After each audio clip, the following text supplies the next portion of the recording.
Ito nga pala mga ka-PHA, oh.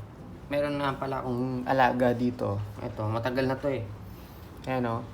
Kita nyo? Albino yan, female na hedgehog. Tame na to, tingnan nyo. Bait to. Makulit nga lang. Ayan oh. Diba? Cute niya, diba? Kulit yan. Taba. Tingin ko ano to, baka pregi na to. Nandun yung kaparis niyan eh. High pinto yung kaparis nito eh.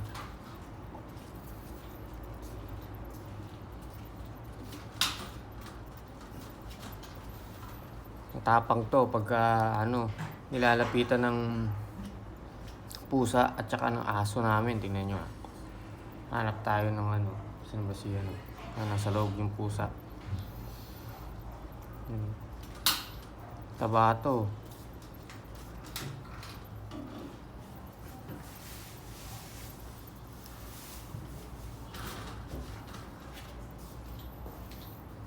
Dati may kapatid to eh.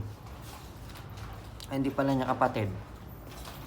May nanay ito, ang pangalan si Repolyo. Kasi mahilig siya sa repolyo.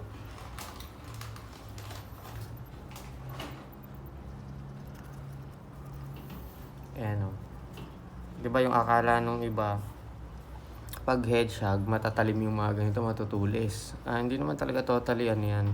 Dapat kasi ang hedgehog, pinapaliguan yan every week.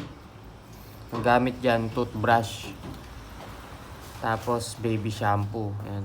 Kasi may mga dumi na sumisiksik sa mga ganito nila. Yun yung nagiging cause ng nila, pagka-stress. Ayan o. Ito yung siya. Female yan o. Ito yung o.